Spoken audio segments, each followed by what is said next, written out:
So nanti yang step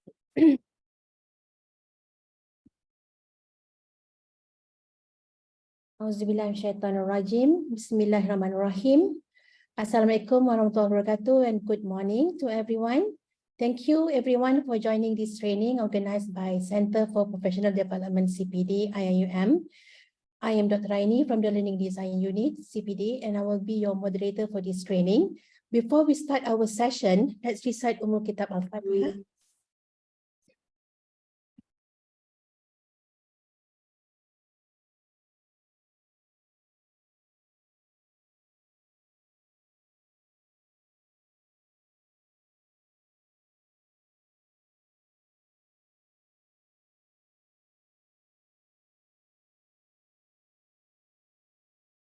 Assalamualaikum. Can you hear me?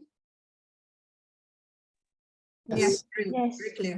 Yes, can Yes. hear. Yes. Thank you so much for the responses. Okay, Alhamdulillah, today we are blessed with a speaker from University Putra Malaysia, Professor Dr. Wong Luan, and she will give us a training on creating rubrics for student assessment. Inshallah, the duration will be 2 hours via Zoom. First of all, let me give you the overview of this training. 21st century instructors are expected to assess learner outcomes objectively and holistically. An assessment rubric is a tool used to evaluate student performance based on a set of criteria or standards. It helps instructors provide a consistent and fair evaluation of student work, reduce bias or subjectivity in grading, and give targeted feedback to students.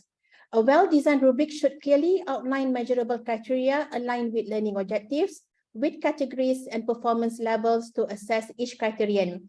Rubrics benefit both students and instructors by providing clear expectations, fostering improvement, and ensuring the assessment of relevant learning outcomes. So for today's training, it will enhance instructors' knowledge in self-regulated learning. This is aligned with the 4th IUM mission statement, which is to nurture the quality of holistic excellence, which is imbued with Islamic moral spiritual values in the process of learning, teaching, research, consultancy, publication, administration, and student life. Upon completion of the training, instructors will be able to first differentiate the various types of rubrics used in assessment. 2, evaluate the suitability of rubrics for the intended assessment task. And 3, design and develop a rubric appropriate to assessing learning outcomes. Now let me share a brief profile of our speaker. We have here Professor Dr. Wong Luan from the Department of Science and Technical Education, Faculty of Education Studies from University Putra Malaysia. Her field of specialization is in information technology in education. Her areas of interest include interest-driven learning, integration of IT into pre-service teacher and in-service teacher education, teaching and learning with IT, constructivism in IT, and instrument development. Prof. Wong obtained her Bachelor of Education majoring in Agricultural Science from UPM on 1996, Master of Science in Information Technology from Loughborough University, UK on 1998, and Doctor of Philosophy, Educational Technology from UPM on January 2002. Among the positions held by Prof. Wong, Senior Associate Editor, the Asia Pacific Education Researcher, ISI Thomson Reuters, 2013 to 2020, Editor-in-Chief, Botanica Journal of Social Sciences and Humanities, Scopus, from 2020 to 2021, past President of Asia Pacific Society of Computers in Education, 2016 to 2017, and Executive Committee Member, Asia Pacific Society for Computers in Education from 2006 to 2023. Inshallah, today we have audiences in an online platform, which is Zoom. And before Professor Dr. Wong Luan can start, let me just give a gentle reminder on CTD points. CTD points will be awarded to those who fill in the I attend. We will broadcast the link in the chat after this, and then recorded in Zoom attendance for a minimum of certain duration, and to fill in the evaluation form within 24 hours. Without further ado, I would like to invite Professor Dr. Wong Luan to start the session. But before that, Prof. Wong, do you prefer to answer all questions at the end of the session, or you would like the participant to ask you in between? Good morning, Dr. Raini. Thank you very much. Just responding to your question, I think I'm okay if the participants would like to just ask me while I'm actually showing or discussing the slides. That's okay. That's good to know. Thank you, Prof. You may start. All right. Good morning, everyone. Thank you so much, especially to IIUM for inviting me. It's such a great honor to be able to share with you this morning something about rubric. And I believe that all of you have received my slides. So let me just share my screen first.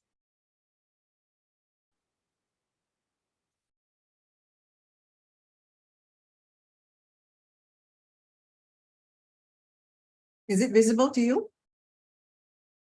Yes, Prof. Yes, Okay. yes. Yes, it is. Yes, it is. Thank you so much. So I see there's a good number of participants this morning. So it's great to have so many of you join me this morning. And the session for today is creating rubrics for assessment. Now, I have been involved in rubric development, and also I'm a practitioner in terms of using rubrics for my own teaching for many years.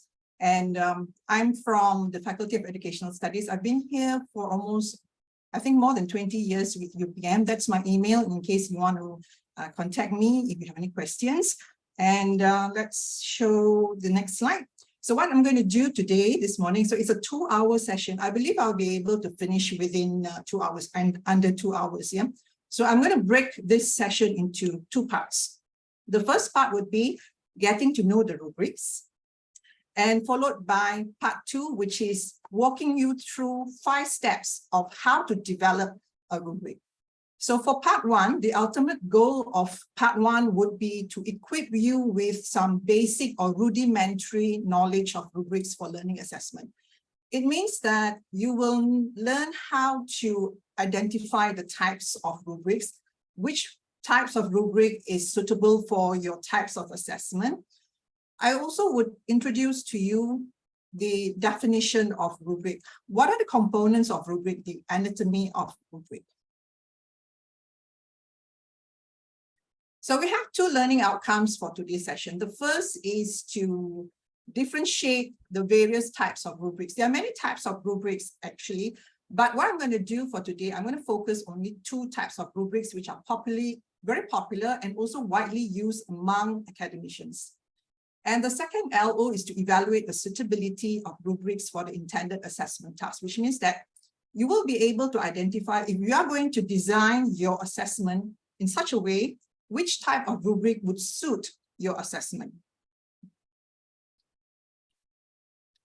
This is what I'm going to cover for the entire 2 hours. First, I'm going to describe, or I'm going to introduce to you the definition of rubrics. What's a rubric? Second, I'm going to introduce 2 types of rubrics. Then it would be the criteria, performance indicators, and rating scales for rubrics. The last part, which is part 2, would be the 5 steps towards developing rubrics. So that is basically what I'm going to cover for today's session. So the first thing that I'd like to pose to you, something for you to ponder, what's the purpose of rubrics? Why do we need to use rubrics? I believe many of you actually are using rubrics and you are familiar with rubrics. Well, you may be using someone else's rubric, some rubrics that was passed down to you by a previous person who was handling your course, or you may have even developed your own rubrics.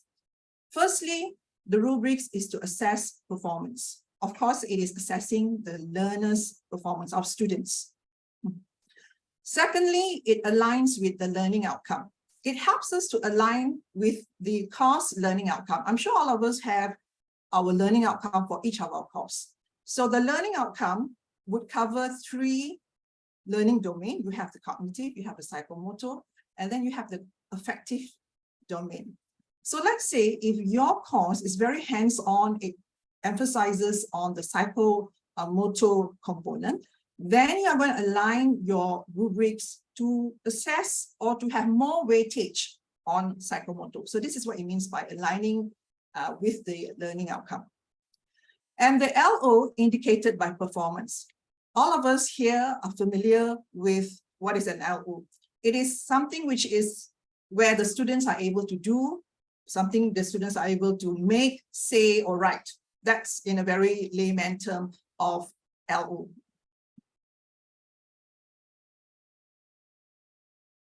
What is the benefit? Why do we use rubric? Well, maybe you have been using rubric, yeah, because everybody has been using it, or it is compulsory in your university, perhaps, yeah. But there are six benefits that I want to highlight to you. Why or what is the benefit of using rubrics? It benefits not only the learners, but it also benefits the instructor. First of all, support authentic assessment. Now, I come from the Faculty of Educational Studies, so I'm going to use a lot of examples using the education kind of education context. For me, I train teachers, student teachers. So my students, after the 4th year, they go for practical training, and then they will go out to the real world. So their real world is this schools. It could be private school, it could be government schools, yeah. They could be in college, community college, and so forth. So when I say support authentic assessment, means that it will reflect how well these students or the learners are able to apply knowledge in the real world context. For education students, they do their, they go for school placement in the last semester of the training. So they will be in schools for 16 weeks. So this is where an example of what you mean by authentic assessment, where they are in the real environment. Second benefit would be communicate expectations. We want to give our students an idea of what is expected of them. What do we want from them? What do we expect them to produce for this particular assessment? It is especially useful when the rubrics are communicated to the learners before they are assessed. Now, I do, based on my communication with lecturers, friends, and so forth, there are many types of ways how you can actually share. Some of my friends do not believe in sharing the rubrics with the students. So they have this preference. Some of my colleagues, they say that they would give the rubrics together with the assignment. So it depends on how early you give your assignments. For my case, usually what I do is, on the first day of my lecture, everything is communicated to my students. They are given the course outline, they are given the assessment, and they are also given the rubrics, which is very early of the semester. And if the course that I'm teaching is an elective course, that will help the students make a decision whether they want to drop or they want to continue in my course. But if it's a compulsory subject, then it gives them a rough idea of what is expected, what do they need to do in order to achieve a certain grades they are aiming for. And also, communicating expectations is also very important. During the lockdown, we all went through the lockdown, right? So especially when this lockdown period, the students have, they don't seem to want to communicate with the lecturers, or they don't seem to want to get in touch with them. So imagine that when we have face-to-face, the communication, students could be shy. I mean, Malaysian students especially, they are very shy to ask the course instructors. What more during the lockdown? Yeah? So they don't have physical contact with us, they don't meet us at all. And we found that what we had to do is, during the lockdown, we made our rubrics even more detailed. So when the rubrics is very detailed, it helps the students understand what is it that the lecturers want me to do. So I have had complaints. I've heard of students telling me, I don't understand what this assignment is about. I do not know what this lecturer wants from me. I have no idea how to complete this assignment. So with the existence of this rubric, I have found that there is very little questions from my own students when they have the rubrics. So that's number 2, the benefits of using the rubrics. Number 3, improve performance. Now, how does it actually improve the students' performance? The rubric has explicit criteria and performance level descriptions. So I'm going to introduce to you the components of the rubric. So I will explain to you what is the criteria, what is the performance level descriptions, so that you know these are the important components that a rubric should have. These criteria and performance level descriptors or descriptions, okay, just a minute, let me pull out my laser pointer. I'll be able to pinpoint where exactly I am. So it allows learners to understand the desired performance. Students will be able to know, understand, comprehend what is it that they need to do in order to score higher marks, for example. And they are able to assess themselves by referring to the specific criteria and performance level descriptions, meaning they are self-assessing themselves. If I do this much, if I include this component into my assessment, into my assignment, I will have a good chance of getting at least 5 marks for this component. So this is what we mean by improved performance. The next benefit, provide informative feedback. Instructors are able to provide constructive feedback to learners on their weaknesses and strengths. It means that when we use rubrics to assess our students, now our assessment can be graded and non-graded. There are times I don't grade my students. It is just an exercise in the class, but students will still have the rubric and they will be able to know, yeah, where exactly is their weakness, for example, or what is their strength. The fifth benefit is promote thinking and learning. Our learners will be able to review and revise their work, thus reflecting their learning experiences. Now, if you give your assessment or your assignment to your students and you give opportunities to improve, some of us do that. Well, of course, it is more work for us. So if you decide that you want to give opportunities for your students to improve your work, which means that you mark or you grade the students' assignments, you give it back to them with the rubrics, then they have an idea of where did they go wrong and there is room for improvement. So this is what we mean by promote thinking and learning. And lastly, ensure fairness. Now, this is something that I have experienced where when the rubric is used, when the students come to you and they question your grading. They claim that, oh, I should get higher than this, I should get higher in this component and so forth. So the rubric actually helps, yeah, the learner performance is assessed fairly given its objectivity. You can point out to the student saying that, hey, this is where you got it wrong, or you got 5 marks because you only have this in your assignment. And what I noticed that with the use of rubrics, there are very rarely now students come and ask for extra marks. They would know that this is very objective.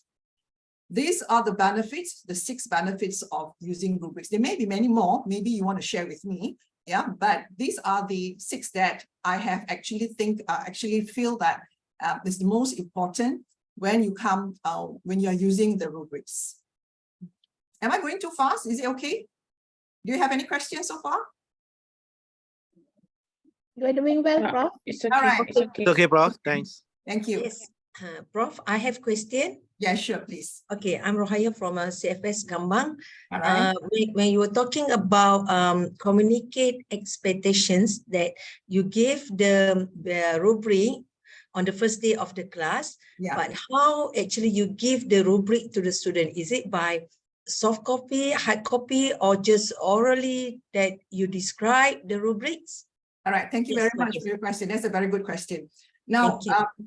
I have it when I go to the first day of lectures, I will show it on my screen. It's also the copy of the rubrics is actually on our learning management system. So I'll point it out to them that they can download it from the system when they're free or when they want to refer it to. Of course, first day they have, it's very confusing to them, you know, they won't be interested to listen also.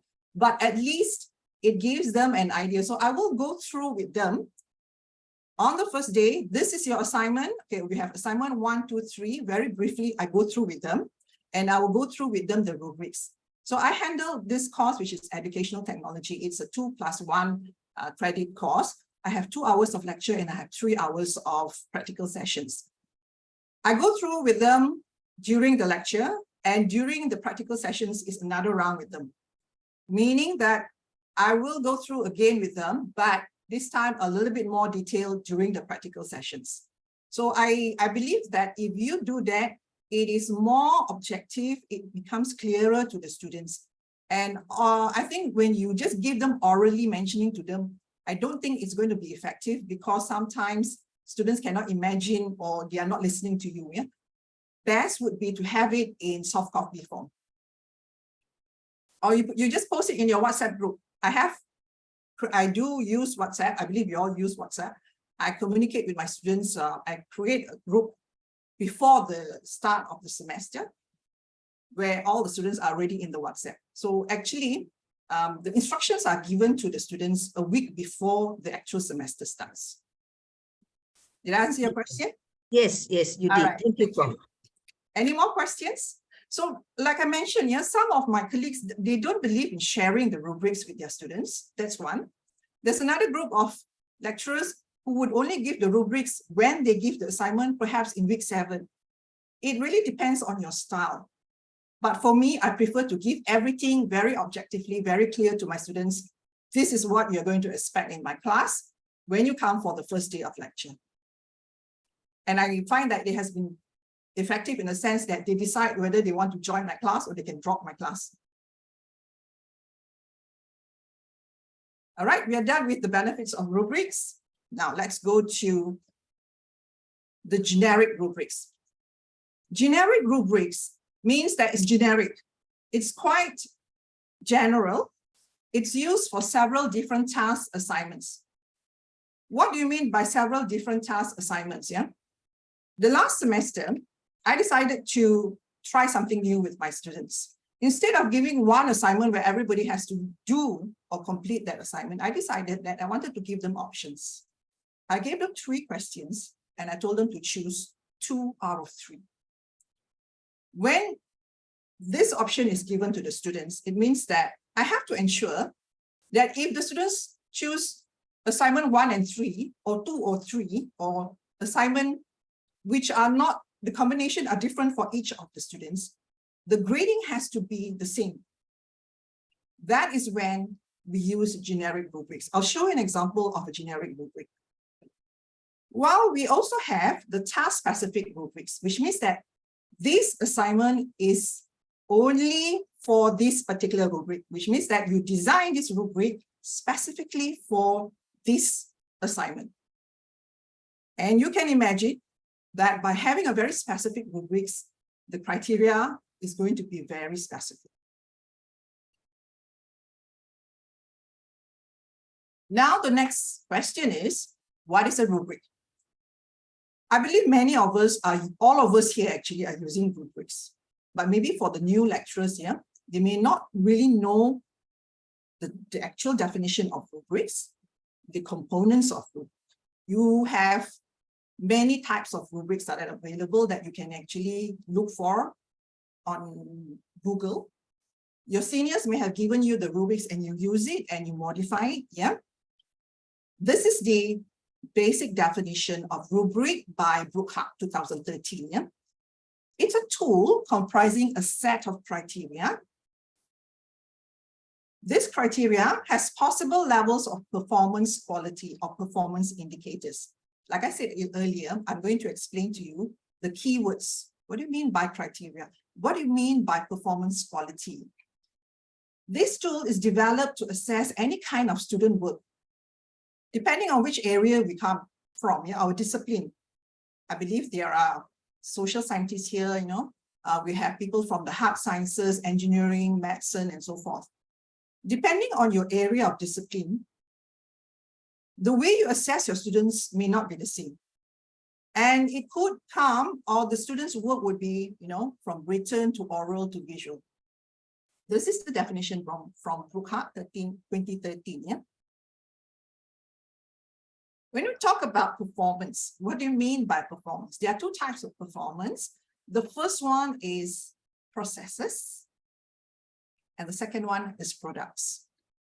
When you talk about processes, it involves physical skills, use of equipment, oral communication, work habits. What are the examples that we can think of here? Here are some examples. This is taken from the book as well. Playing a musical instrument. Well, in UPM, we have a Department of Music. So students are being assessed how they play this musical instrument, how well, how competent they are when they are playing the instrument. We also have the program Physical Education, Bachelor of Physical Education. Students learn how to do gymnastics, doing a forward roll, doing a wheel cut. Sciences, preparing a slide for the microscope, making a speech to the class, reading aloud, and so forth. So these are performance that can be measured. And this is a process, yeah? The second one is products, something tangible. Constructed objects, written essays, other academic products that demonstrate understanding of concepts. For example, wooden bookshelf. Can students come up with a wooden bookshelf?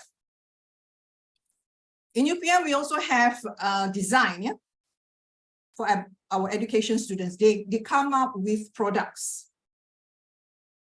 Handmade apron, watercolor painting, laboratory report, and so forth. This is an example of performance. Depending on your area, depending on your discipline, what type of performance would you be assessing? Now, there are many types of rubrics, but the one that I'm going to introduce to you for today's session are two types. The first is analytic rubric. I will give you examples. I will show you how it looks like. For analytic rubric, each of the criteria is scored individually, very specific. But when we actually want to use a holistic rubric, we apply all the criteria at once to get an overall judgment, depending on how your assessment is being designed. Yeah? Now, I will also show you in this session, if you create an analytic rubric, you can transform it into a holistic rubric and vice versa. If you create a holistic rubric, you can transform it into an analytic rubric, depending on your preference. But they look different. They also have different functions, actually. Here are the components of an analytic rubric. The anatomy of analytic rubric. What does it actually comprise? What does it actually have? When you talk about, if someone says, oh, I'm using an analytic rubric for my assessment, this is how a basic analytic rubric looks like. First of all, if you can recall, the definition of rubrics had this word criteria. What is the criteria? We are going to look into it in our next few slides. Now, criteria is decided by you. Why is it you? Because you are the expert. You are the content expert. If you are in the field of education and you want to measure the student's ability or competency in developing a lesson plan, when you talk about lesson plan, there are certain components that needs to be included. First of all, learning outcome. You have, what else do you have in the lesson plan? You have the context. How do you actually evaluate your students? That would be your criteria. Deciding on the number of criteria is also something that you have to decide or you have to determine. If your assessment is a really huge assessment, your assignments, yeah, let's say 50%. I've seen assignments which goes up to 60%. The weightage of that assignment will decide on the number of criteria. The more criteria that you have, the longer it will take for you to develop the rubrics. The one that you see on this part here, these are the rating scales. Every rubric will have a rating scales. You see that this one, low, moderate, high, only divided into 3. Yeah? Some rating scales could be even more. You have 5, 6. Rarely I've seen any rubrics which has only 2. All right. If it has only one, then it's going to be a holistic rubric already. So that's the analytic rubric. You also notice here that I have this range of scores here, 0 to 5%, 6 to 10%, 11 to 15%. It has this range depending on your preference as well. There are some lecturers who, instead of having range here, they will have 1, 2, 3. Again, it goes back to your preference.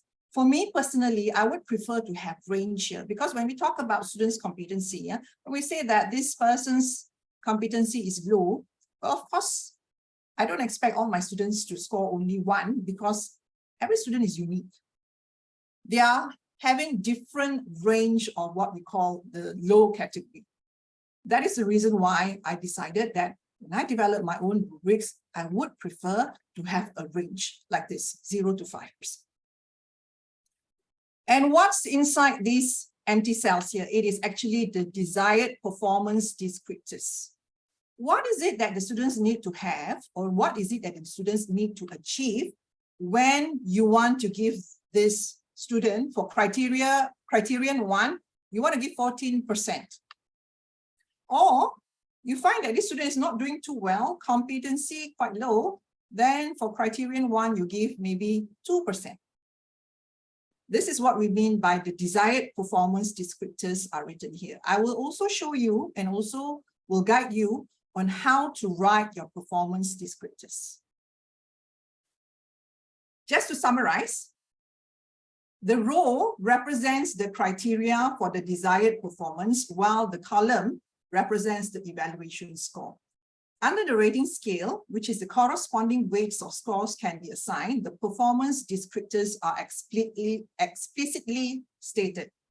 The more detail you describe your performance indicators, the easier it will be for you to do your marking.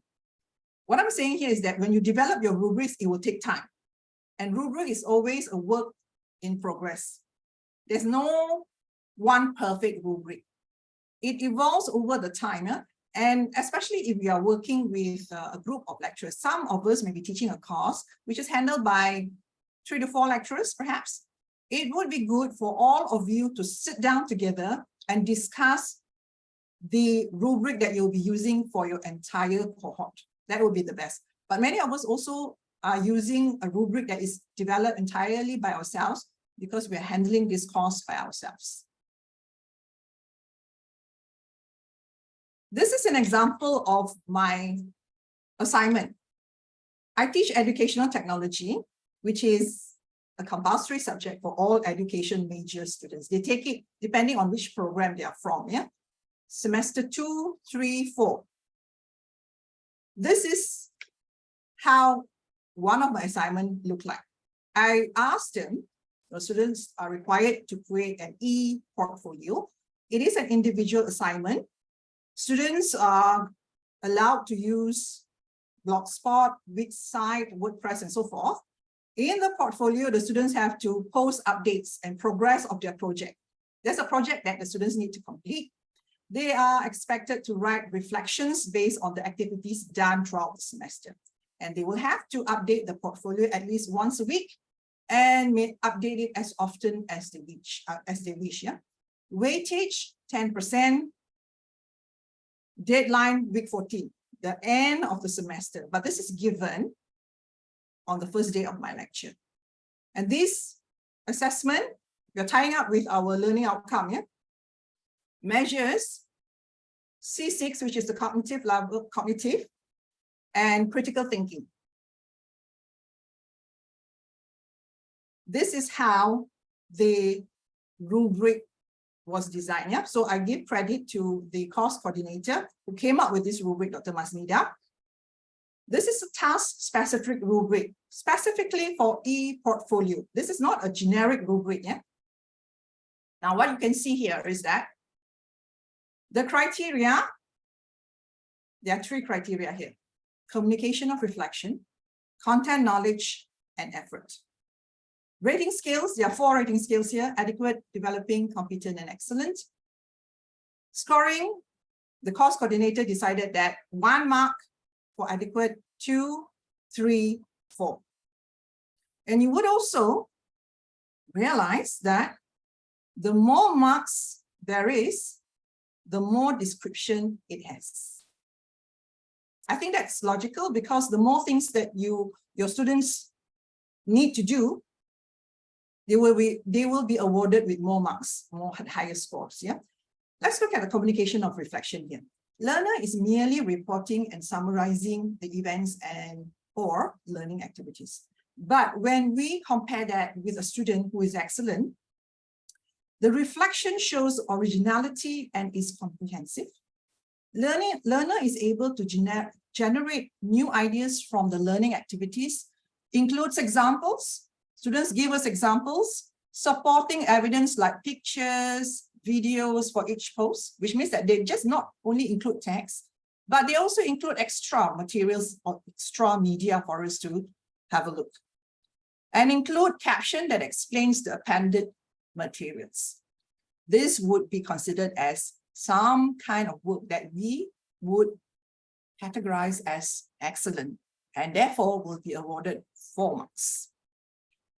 This is a task-specific rubric. Another example, like I mentioned earlier, that the rating scales has a range. Rubric for lesson plan development. This rubric I've actually got it from from Googling, so the references are at the bottom of the slides here. Now, this rubric is a little bit more comprehensive than the one that I showed you earlier. Why is it that why is it that I say it's more comprehensive? You would see that there are criteria here, but the criteria, there's a weightage that is attached to it.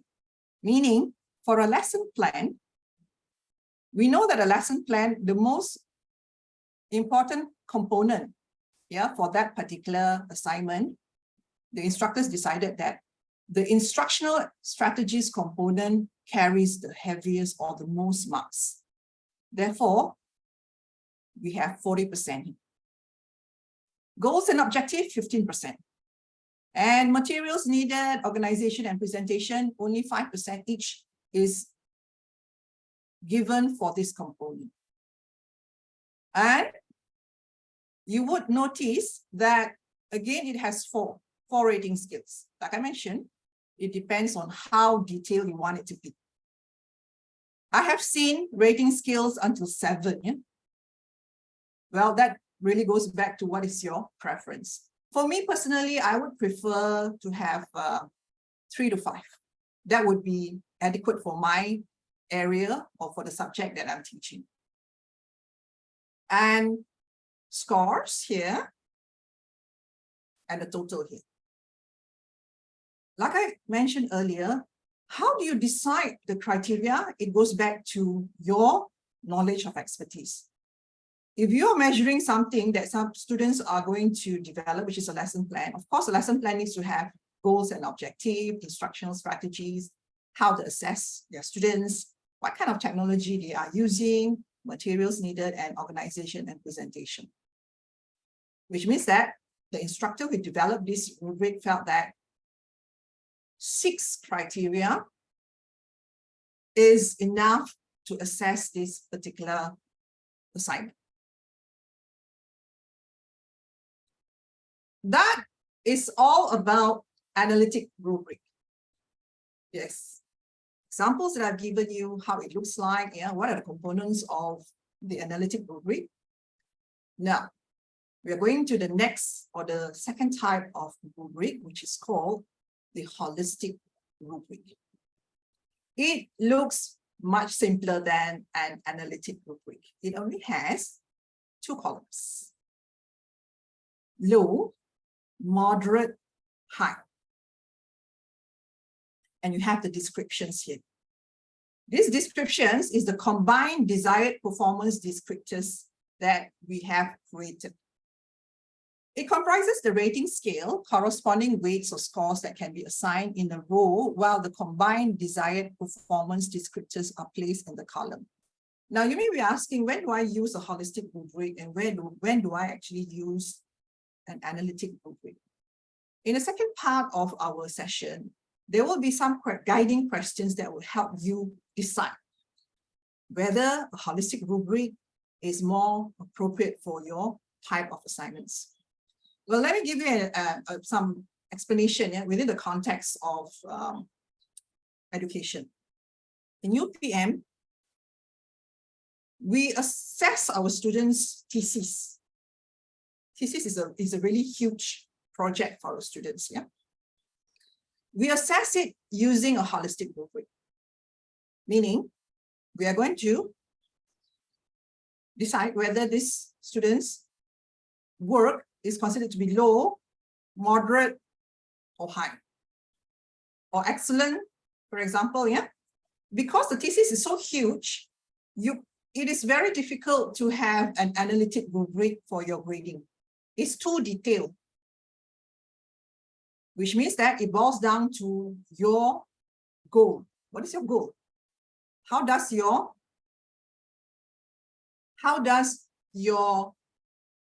you actually design your instrument, your rubrics, and also your assessment? So,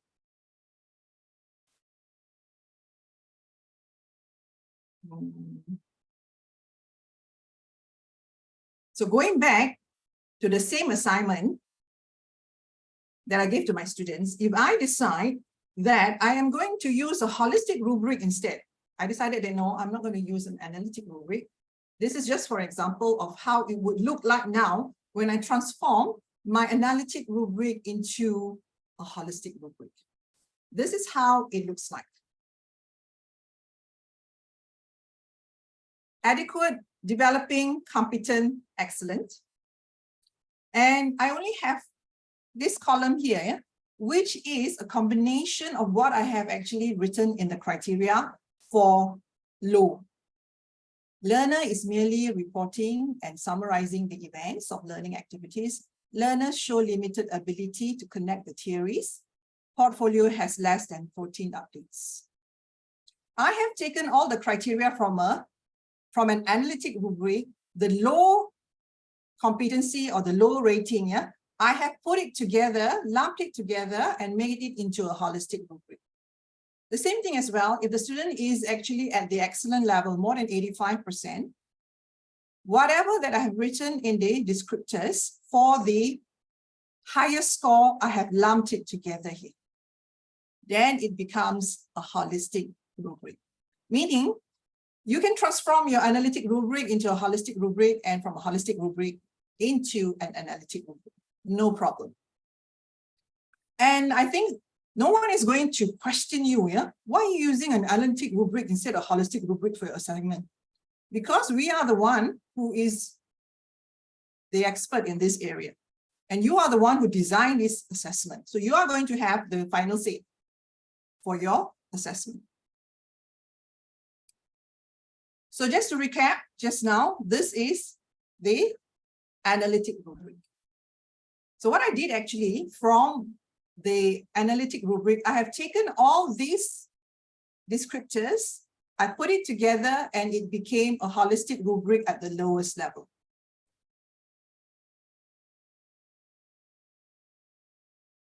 Now, going back to what I mentioned about a generic rubric. Yeah, this is an example of my assessment, my assignment that I designed for my students. This is for master students. Yeah, I'm teaching instructional design for. Prof, sorry, I have a question. Yeah, sure. Okay. Does that mean for the analytic rubrics and the holistic rubrics, the criteria, they are exactly the same? It's just a matter of difference in presenting them. Yes, yes, yes. Okay, thank you.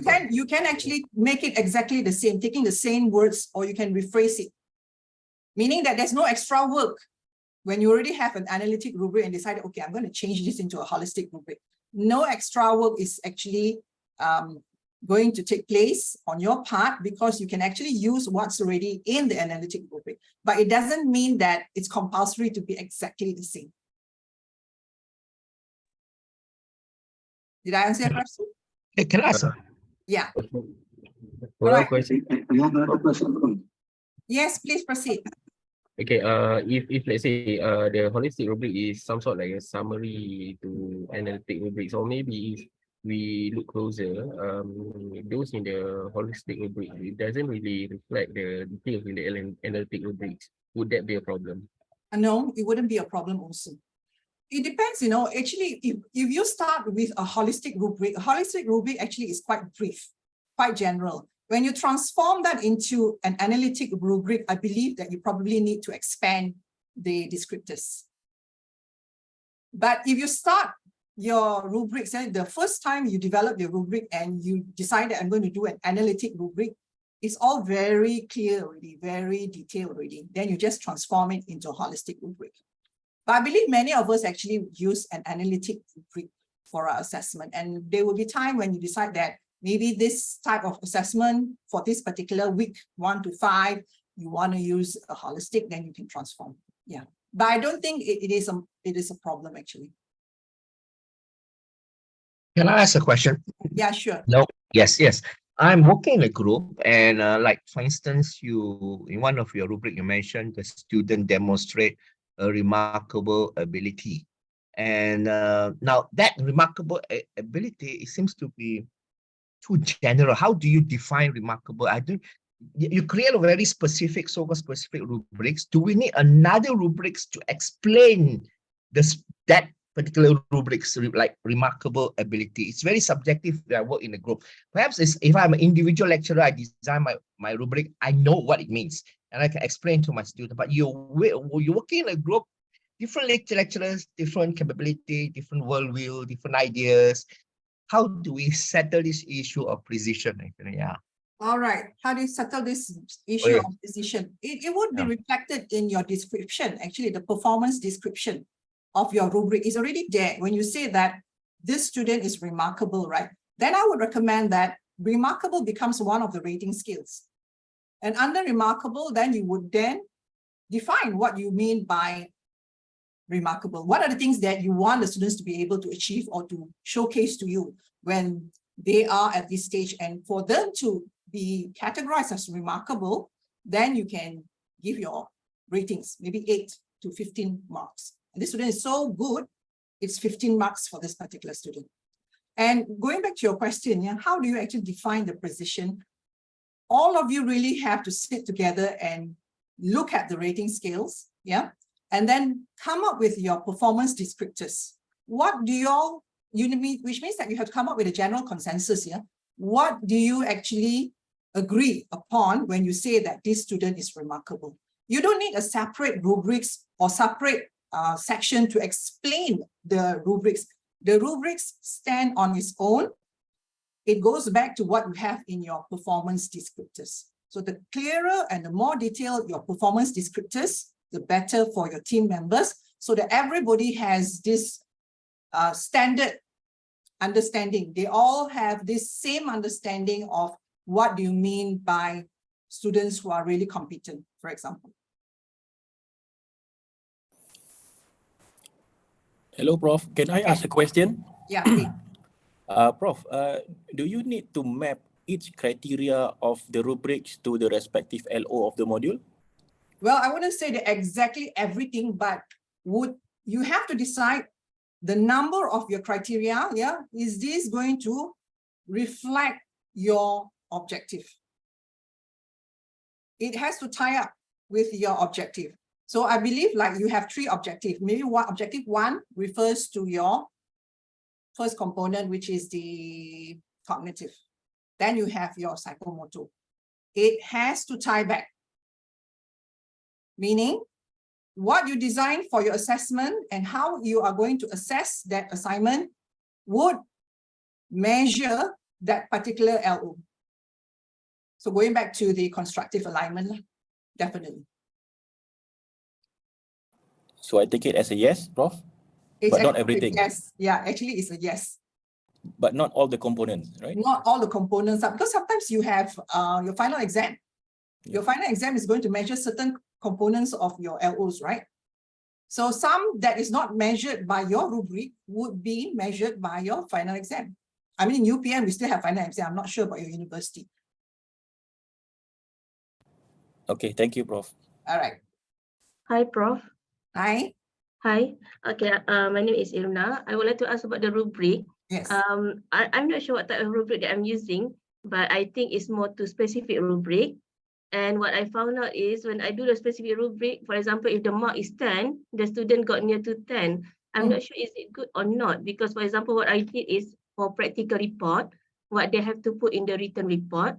For the discussion part, I put 20 marks, and then I put what they have to put in the discussion. For example, explanation of this one, description of this one. So by doing that, the student got high mark. Is it like a leaking the point? No, Or- I don't think so. What you actually do is correct, and you are rewarding the students for something that they can achieve. So don't worry about them having scored very high. Yeah? So I have questions from previous participants from other universities. They are worried that when they use the rubric, because it's very objective, and when the students actually show that they have this ability, what they have in the assessment or the assignment produced allows them or allows the instructor to give them more marks, the graph is skewed, meaning that more students are scoring A. Well, actually, that's a good thing. That is the good thing. When you use rubrics, you are measuring the actual performance of the students. I wouldn't worry about that.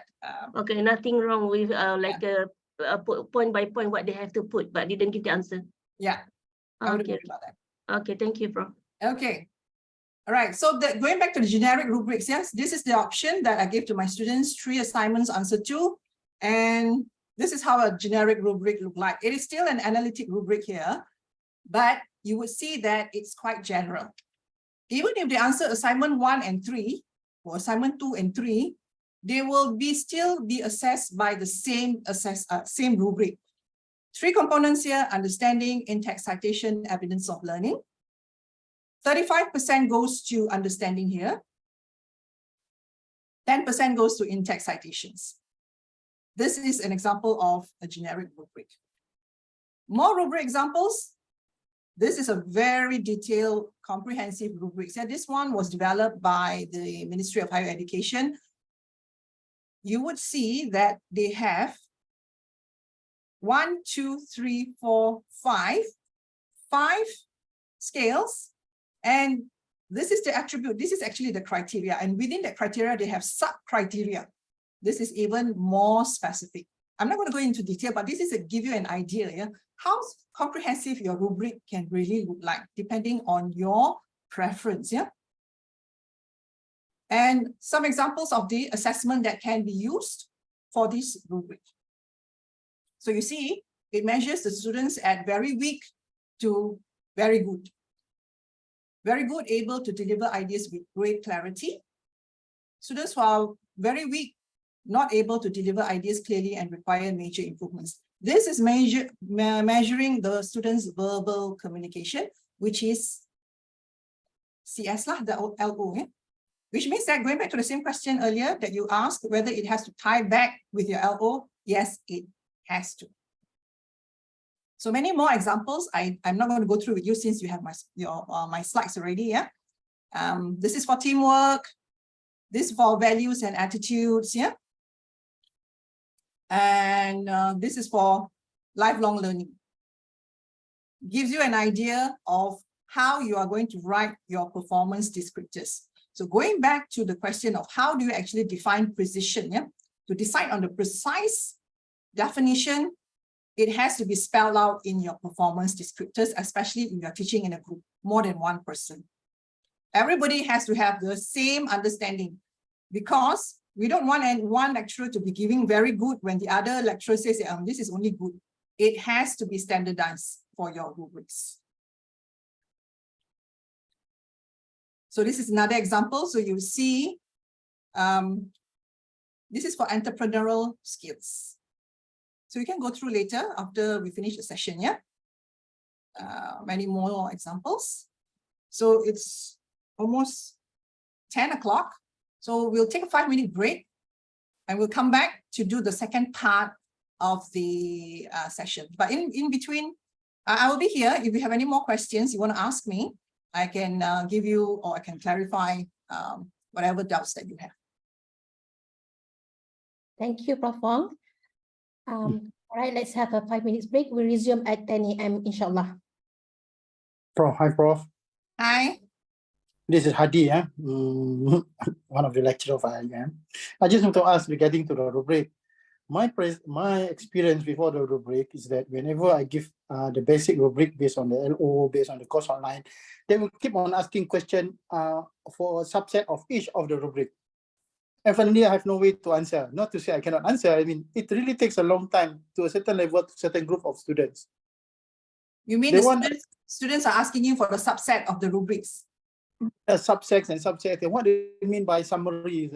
And then they ask me, what summary do you think? I mean, summary is, it's generic to understand what is summary, but yet they ask so many questions, how should you work in the rubric? So I showed them the rubric. And finally, class again, what do you mean by this? Finally, to a level that one class is just to mention about, for instance, just talking about summary, it takes about 40 minutes to talk about summary. And it's not we disagree with asking question. That is time when we're telling too details about rubric. Okay, I think you have to control the questions that they ask. Well, maybe one example you could actually do is you can show them an example of a good assessment or assignment that was given or was done by the previous students. That would give them an idea of why or how to do it. When you talk about summary, if they're so blur about summary, you can use previous students' assignment and show it to them. I do sometimes actually show them poor assignment and good assignment. But of course, that is something that's very subjective, because sometimes when we show it to them, they have this idea of trying to copy that. Agree, Prof. Agree. That's my next statement, Prof. Because so I try not to. But I think probably you will have to, expect them to go and find out what do you mean by summary. Well, I believe that you have given some explanation to them and they keep asking you. I think we have to draw a line to that. So, Prof, should we share the best sample to class or not? No, I wouldn't recommend that. I wouldn't recommend that. They always want that type of sample, Prof. This is based on experience all the time. We don't say that's basically spoon feeding. Yes. Spoon feeding. Yeah, that's the one. Second is that when they ask the question, finally they ask a question is, sir, is this what you want? Yes. It's what I want. It's not about what I want. It's about, this is education. And you have to follow that. No, it's that what you want, sir. This question comes from first year until even to a PhD level. Okay. So I do have the same problem, but what I notice now with the ChatGPT, which has come into existence, they have been referring to a lot to ChatGPT. And what I actually, last semester, I didn't allow them to use ChatGPT, but then I realized that it's not something that I can control. For this semester, I allowed them to use ChatGPT, but to my surprise, the students, so I had a session with them towards the end of the semester, before they submit the assignment. I have this 1 or 2 hours period with them to discuss about what they have done for the assignment, and they wanted to ask whether this is okay or this is how they improve it and all that. So I do have this session with my students, and I was surprised when they actually tell me that, I actually found ChatGPT's answer not so accurate. I didn't think that the ChatGPT gave me a very good answer, which means that these students are actually, what they're doing is they are making decisions here. They are able to comprehend the answers.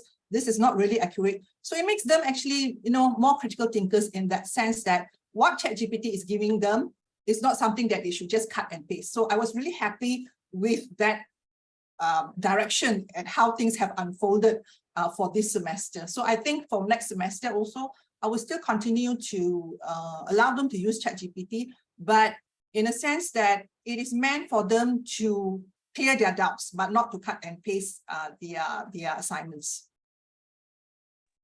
Prof, I need. Thanks, Prof. Okay. Prof, I want to ask you about the rubric thing. Okay, I understand that for my subject, I'm teaching law. So most of the subject is actually a drafting assessment. So it's a drafting assignment. So when it comes to drafting a course paper for courts or for any documents like letters, so there's no actually like right and wrong. It's just that how they apply it. But I did give them the format, how it is expected. For example, letters, how to draft letters, what is the heading must have.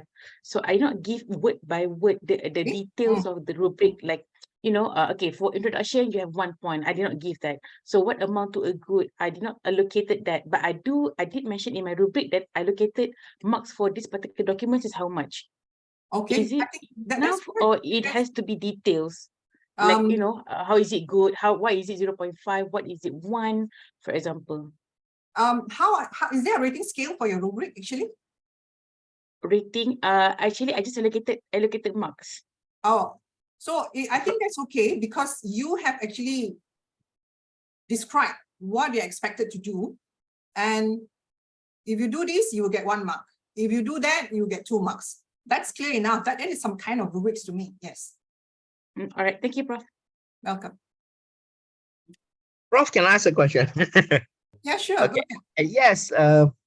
Yeah, every semester I have this problem of students coming from different cultural backgrounds, different capability, and their SPM result do not really represent their quality, particularly in terms of languages. Sometimes I feel very bad because students coming from like languages very poor, and I don't know, because the rubrics you try to assess them based on the rubrics, but the problem is that those who are good at language like English or Arabic, of course, they have a head start.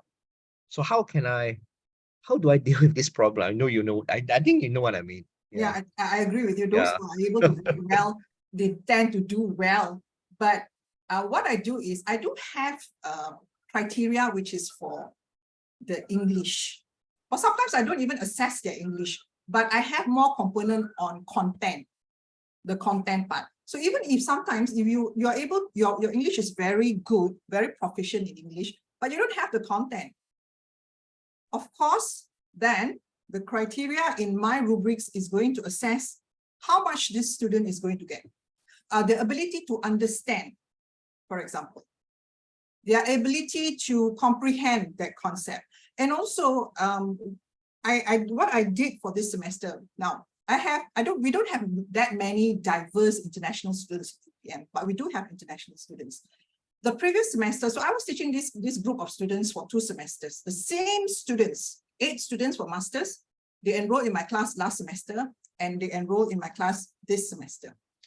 What I decided that last semester, I had 5 assignments for them. And like you say, those who were very good in their language would score better. This semester, I decided I'm not going to have 5 written assessment. I translate that into a final exam, which is a multiple choice question. 30%, meaning that I'm trying to help my students who are not so proficient in the language. Yeah, of course, they're handicapped in that sense. But multiple choice question doesn't actually take into account the ability to write well.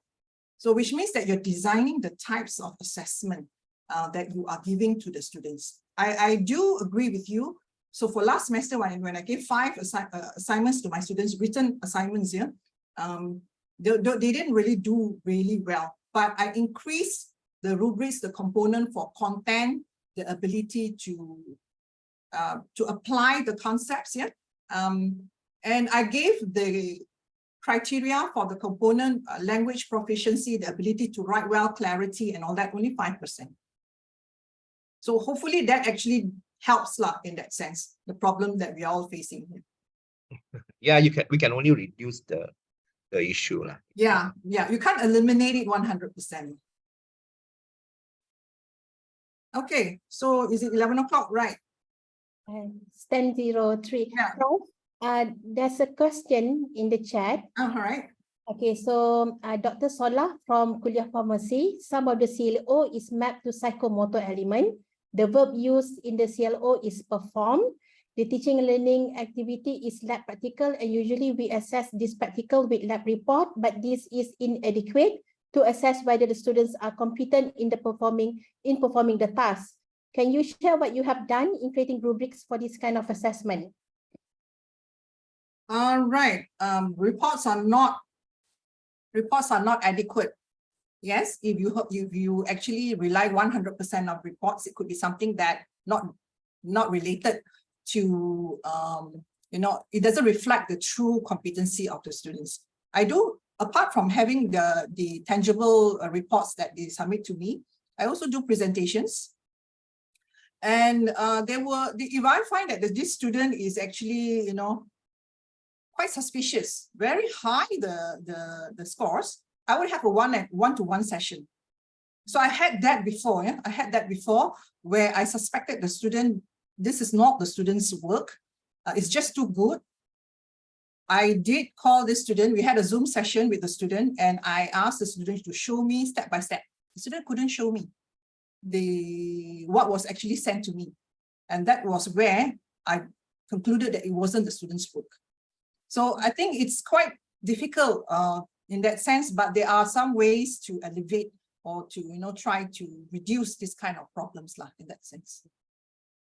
Thanks, Prof. All right. So let's continue with the second part of the session, yeah? So,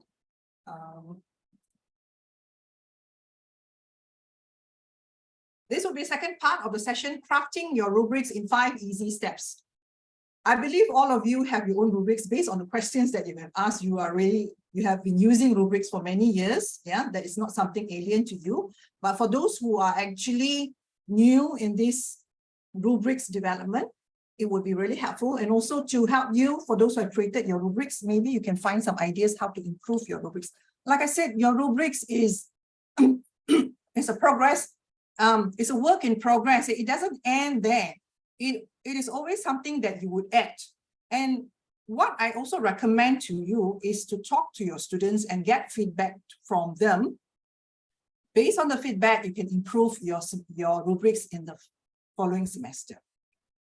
Let's look at the goal for this session. Yeah? It is to equip you with fundamental knowledge to design and develop your own analytic rubrics. I'm going to concentrate on analytic rubrics, yeah, because I believe if you master or you have competency in developing your own analytic rubrics, you can easily transform it into a holistic rubric. So this is the learning outcome for this second part, design and develop your own analytic rubrics. Step 1, you need to define the purpose of your learning task. What is it that you want from this assessment or this assignment that you have developed for your students? So we are designers of our assessment. Then you are going to choose a rubric type. After you have developed your own assignment, you're going to decide whether you're going to be using an analytic rubric or a holistic rubric. But like I mentioned earlier, I'm going to focus on an analytic rubric here. Step 3 would be define the criteria. Step 4, design the rating scale. And lastly, this is the hardest part, yeah? Step 5, which is to write performance descriptors. Especially if you have more than one instructor teaching the course, all of you have to agree what is it going to be defined in your performance descriptors. What are the 5 steps? First of all,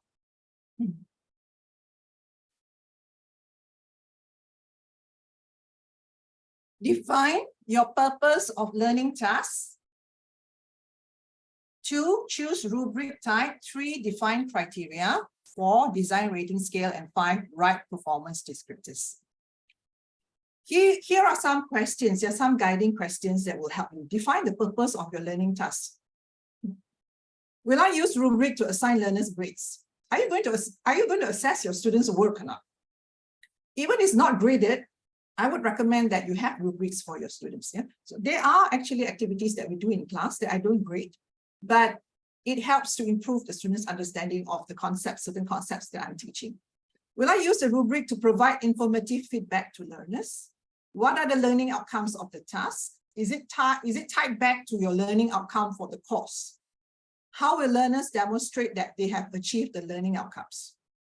Is it going to be through your cognitive, the student's ability, yeah, cognitive, psychomotor, or affective component?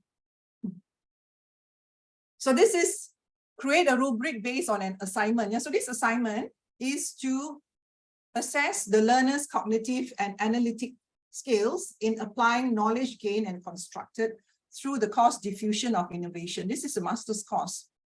By watching the Surrogates movie, which means that the students are required to watch this particular movie and write an analytical review of the movie in the context of innovation diffusion. This course is taught by my colleague, Dr. Masnida.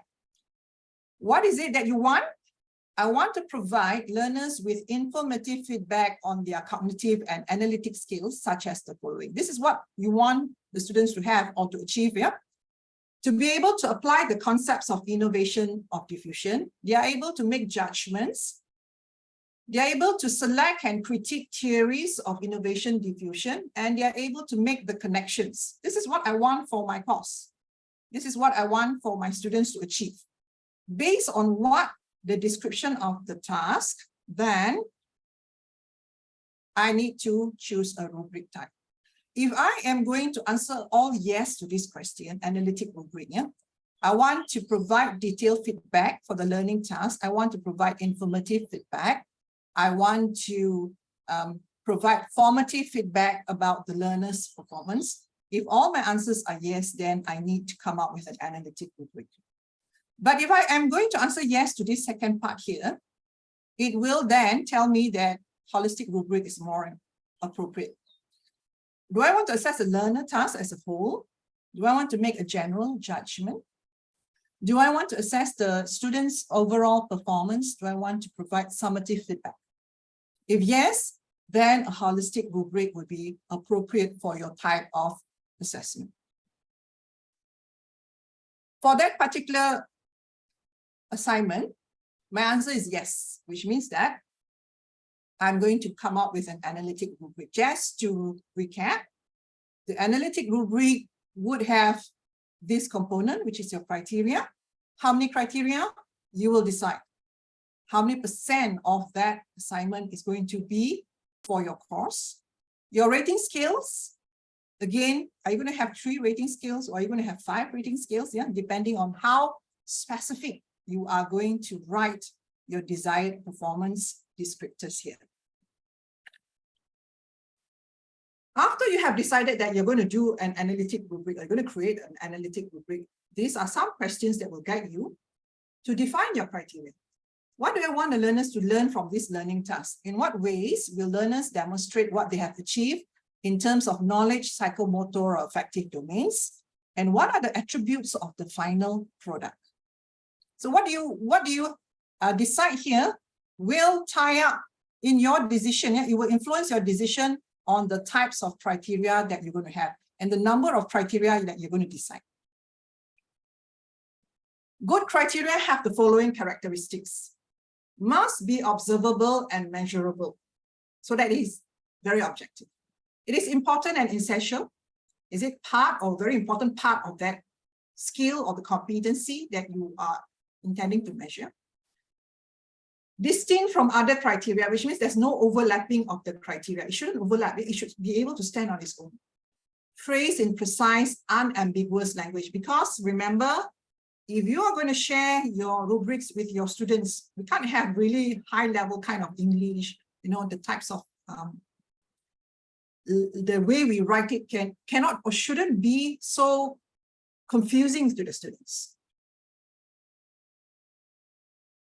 Going back to the diffusion of theory course that I mentioned earlier, these are the 5 criteria that the instructor decided should be measured based on what was the purpose of the assignment. Communication of theory knowledge, communication of content knowledge, communication of ideas and argument. Yeah? How the students are able to communicate their ideas and arguments. Are they able to connect between CK is content knowledge, and TK, which is theory knowledge, and their writing and formatting? And when we do that, this is how the rubrics is going to look like.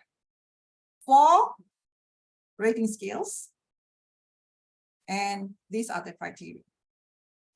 This is where you decide on the level of mastery with the corresponding scores, yeah, according to Royal.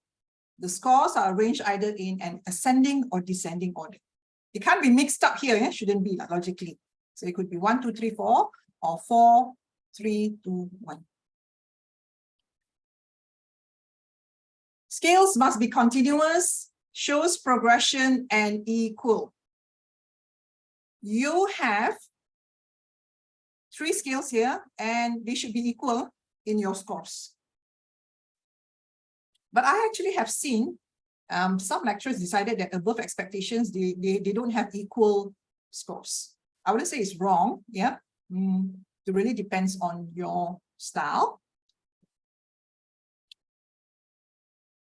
Step 5, yeah, like I mentioned, this is the hardest. Prof, can I ask? Yeah, sure. For the continuous, should it be like 2.5, 3.5, 3.3 in between?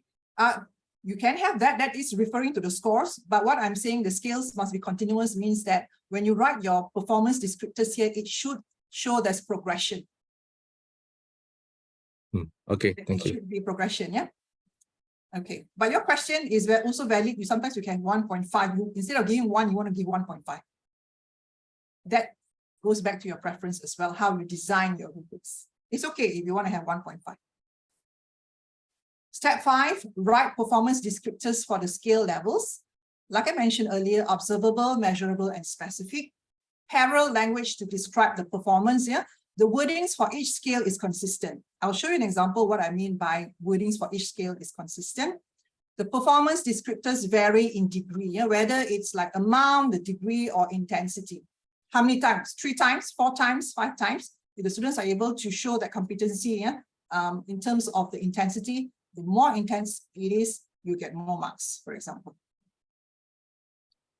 Here is an example of descriptive, which is not in a parallel language. So all this while I'll be giving you examples of my course, so it's very education-centric, very in the context of education. Now let's give you an example which is general. Apple pie. All of us have eaten apple pie, right? And when we have this apple pie, the first thing that we think about is the crust. Look at this below expectation, mid expectation, and above expectation. Crust is soggy, heavy, or pasty. This is below expectation, yeah? Then when you have mid expectation, crust is somewhat too soft, thick, and hard. There's no consistency here, no parallel, in the sense that first you're talking about the crust here is soggy, heavy, and pasty. Then when you talk about the above expectation, crust is flaky and light with even consistency. So what's wrong here? The descriptions here should all describe about flakiness. About the same thing, yeah? But the mistake here is that the descriptors describe flakiness. One describes softness, yeah? Soft, thick, and hard. And then the other one talks about sogginess here, So this is what we mean by being consistent. To make or to improve this descriptor here, this is what is recommended. Top and bottom crust are not light and flaky. Top and bottom crust are somewhat light and flaky. Top and bottom crust are very light and flaky. So that shows there's this progression, this improvement. You may also add more descriptors here in order to show that this actually is a better level than or higher level than this level here. All right. So the whole idea here is just to show you that the descriptors here should be parallel in that sense. Indicate the degree to which the standards are met. So when you talk about the degree in terms of amount, frequency of intensity. So for example, my course that I'm teaching, education technology, I asked them to design an AR, augmented reality apps. If the students are able to show me that they are able to embed videos into it, they get more marks. But if all of them are able to show me that they're able to embed videos, I make it compulsory. Need to have, the criteria says that videos are embedded. How do I actually measure that? The more videos that they are able to embed into the apps, they'll get more marks. If they're able to create their own videos rather than taking it from YouTube, they will get more marks as well. All right. So this is the degree to which the standards are met. Yeah. In the sense that when you develop your performance descriptors, I would really actually say that this is one of the hardest part. You really have to think a lot, very deeply. But because we are the content experts, yeah, we know exactly when you say that this is the content descriptors or the performance descriptors that is expected of a student who is categorized as competent, and students who are not so competent.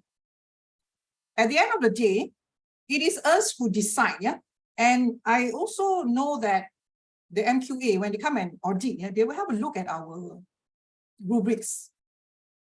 And if so happen, the auditor who audits your course is someone who is teaching or who has expertise in your field, they may actually query. So which means that you must be able to defend your rubrics, why you are having this performance indicator or descriptors. But so far, I have not had any problems in terms of the auditors questioning. They just ask for clarification in that sense. Yeah. Any questions? Any more questions? Okay, when you talk about the degree of the intensity, frequency, and intensity. No, yeah. So this is an example of how the performance descriptors are defined. You will also notice that this gray box here, the instructor decided that for connections between CK and TK, she doesn't want to measure this part here. Students should have developing already. They are at this developing stage because this course requires students to have prior knowledge. So it's okay if you decide that there will be some empty boxes here. There's no hard and fast rules to say that all your cells needs to be full. No, we are the experts. We are going to decide all together with your colleagues. Now, if you look here, yeah, communication of content knowledge here names some examples, situations from the movie that is relevant to the concepts of diffusion of innovation. This is a concept that she was trying to measure, yeah, diffusion of innovation. Students are required to give examples, yeah, the situations which actually is relevant to the concept. Names and elaborates at least 2 examples, situation from the movie that are relevant to the concepts. Names and elaborate more than 3 examples. You see there's progression there. And when the student is considered to be excellent here, elicits several example situations from the movie that are relevant to the concepts and are able to connect to real life situations. Then this student would be considered as excellent, which means that you need to be able to tease out the performance descriptors here when you say that this person or this student is excellent in terms of communication of content knowledge. Communication of ideas and argument. Ideas and argument are limited to show understanding of the movie. Ideas and arguments show some clarity to the understanding of the movie. Comes up with some ideas with influenced by existing ideas to support ideas and arguments. And lastly, comes up with original ideas. Communication of ideas and argument indicates maturity, thoughtfulness, creative thinking, and effectiveness. I think the question about the students asking you, what do you mean by limited? What do you mean by some clarity? Maybe these kind of questions would be very, you get more questions at the undergraduate level as compared to the master's and PhD. Yeah? So if you feel that every semester these same questions are being posed by different cohorts of students, maybe you need to make it a little bit more detailed when you say limited. Define it clearly. So your performance descriptors will become longer, very much longer. And also, maybe you don't have this performance in descriptors which are longer. You may want to add, instead of having 4 here, you have until 7 or 8. I've seen, yeah. So in January, I did a training in Sunway University. There was one particular lecturer who was so detailed, yeah. He went into 1, 1.5, 2, 2.5 to that extent, depending on the lecturer style and your preference, I would say. So for me, like I mentioned, yeah, I would prefer to have a range rather than very fixed here one, because sometimes when we want to score the students, like you mentioned, you want to give 1.5 here, where does it sit? Does it sit in adequate or does it sit in developing? That would, especially if you have more than one lecturer grading that assignment.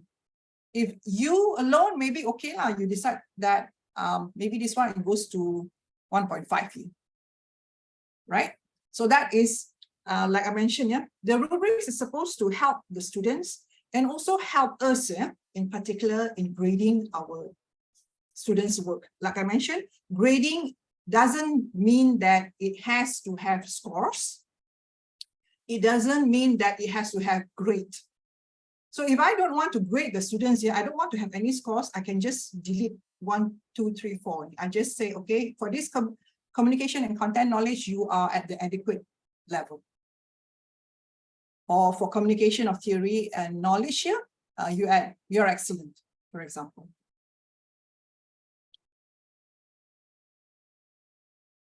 Okay, so Sorry, doctor, can I have I ask question? all Can I right, go so to we have reached towards the end already. We are at the Q&A session here, so we have about half an hour for this Q&A. Please proceed. Can we go to the previous slide? All right, the previous slide, this one. Okay, thank you so much, Prof. Okay, for example, can we have can we have a different standard for different criteria? For example, let's say if we think communication of TK is have more weightage than CK. So let's say in TK we have adequate, like 2, developing is 4, competent is 6, and excellent, for example, is 8. Means that is double from CK. Can we have different standard for different criteria? You can have that, which means you're having a different rubrics. Yeah, you have a separate rubrics. You're saying that, right? Yeah. Yeah. You can have that, but it would be quite difficult for you to actually grade the assignment. I would recommend that if you say that communication of theory is more, the weightage is more, then probably you have 40% for communication of theory and knowledge here. And then this one, communication of content knowledge, not as much weightage, then probably less. But if you want to have like, instead of 1, 2, 3, 4, because for content knowledge is as such, and for your communication here, you have maybe 2, 4, like that. You are actually separating, you're coming up with a separate rubric. Yeah? I wouldn't say it's wrong. It's just that when you want to mark, it would be more work for you, which if it's for you, then please go ahead. All right. Thank you, Prof. Prof, there's a question in the chat box. Right. In case we are doing group assessment, for example, group of 10 students given one task to do, how we distribute the marking? Is it fair to assess each student individually, or for fairness, all students should take the same mark? Because we ask them to do the task as a group. Okay, going back to group work, yeah. So I think we all have this problem, group work. Is it fair to give them the same marks? Well, in my opinion, yes, because it's a group work. At the same time, I also have group assessment. You assess each other for the particular assessment, yeah? And this is where you find out that who actually is doing more work than the others, who menumpang, or what we call it, just jumping on the bandwagon and not doing anything. In all fairness, when it's a group work, all should be given the same marks. But when it comes to the assessment of the team contribution, I think that also takes into consideration. So I have had this feedback from the student. Yeah? So far, I think because of the problem that I was facing with students, yeah, I tried to reduce the number of students in a group. So last semester, I had only pair work. For masters and PhD, I never do group work. I try not to do group work because number one, we have lesser students.